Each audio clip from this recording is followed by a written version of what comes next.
Sejam bem-vindos a mais uma análise. Hoje vamos abrir a caixa de ferramentas da psiquiatria, focando na sequência da aula 10 sobre psicofármacos nos transtornos de humor. É literalmente, minto, é figurativamente um arsenal mesmo. Vamos entender exatamente como cada classe de medicamento age para harmonizar a química do cérebro. É um assunto fascinante. E para organizar essa nossa conversa, vamos seguir este roteiro rapidinho, primeiro à base dos transtornos de humor, depois passamos para os estabilizadores, os antipsicóticos atípicos, os antidepressivos e, para fechar, como equilibrar tudo isso na prática clínica. Certo. Seção 1. Entendendo os transtornos de humor. Vamos estabelecer o nosso ponto de partida. Afinal, qual é o grande quebra-cabeça aqui? Como a medicina moderna consegue equilibrar esses altos e baixos extremos sem, digamos, pesar a mão e inclinar a balança demais para o lado errado? É um verdadeiro trabalho de corda bamba tentar resgatar um paciente das alturas de uma mania ou das profundezas de uma depressão paralisante. Para empreender o tratamento, precisamos ter muito claro que não estamos falando de uma simples fase ruim. Transtornos de humor são alterações severas e persistentes que afetam pensamentos, sentimentos, a vida inteira da pessoa. O transtorno bipolar, por exemplo, atinge cerca de 4% da população adulta no mundo todo. Para colocar em perspectiva, são milhões e milhões de pessoas lidando diariamente com uma patologia sistêmica e real. Passando para a seção 2, estabilizadores de humor, a base absoluta de tudo. Olha só, o tratamento moderno se apoia basicamente em 3 grandes pilares, e cada um tem sua gaveta específica nessa nossa caixa de ferramentas. Temos os estabilizadores, para segurar as oscilações bruscas, os antipsicóticos atípicos, que vão modular os receptores cerebrais, e os antidepressivos, usados para aliviar os sintomas depressivos. Tudo muito bem divididinho. E não dá para falar de estabilizador sem falar do gigante da categoria, o lítio, o absoluto padrão ouro. E o mais incrível é que ele não só segura as pontas tanto na mania quanto na depressão, mas tem um efeito neuroprotetor fortíssimo. Ele ajuda a preservar a integridade do cérebro. Além disso, reduz de forma super significativa o risco de suicídio. É um verdadeiro peso pesado na psiquiatria. Mas, calma lá. Usar lítio, mesmo em doses super comuns, como as de 300 mg, exige um cuidado extremo. Por quê? Porque a janela terapêutica dele é incrivelmente estreita. Ou seja, a linha entre a dose que ajuda e a dose que intoxica é fina demais. Por isso, exige aquele acompanhamento clínico rigoroso com exames de sangue frequentes para medir a litemia. E aqui a gente nota uma diferença bem interessante de mecanismo. Enquanto o lítio age lá nos mensageiros secundários, dentro da célula, os anticonvulsivantes como a lamotrigina e a carbamazepina têm outra tática.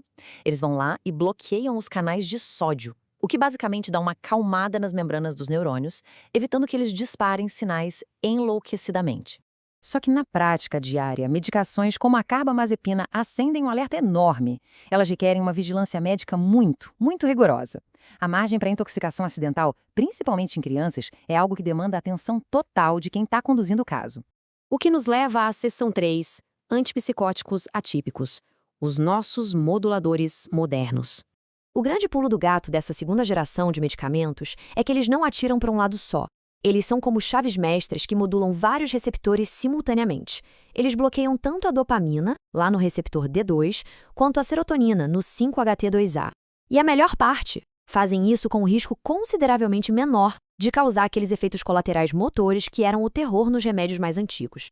No nosso dia a dia, a gente vê isso em caixinhas familiares como a risperidona e a olanzapina. E um detalhe super importante, apesar do nome antipsicótico, hoje sabemos que eles não servem apenas para psicose não.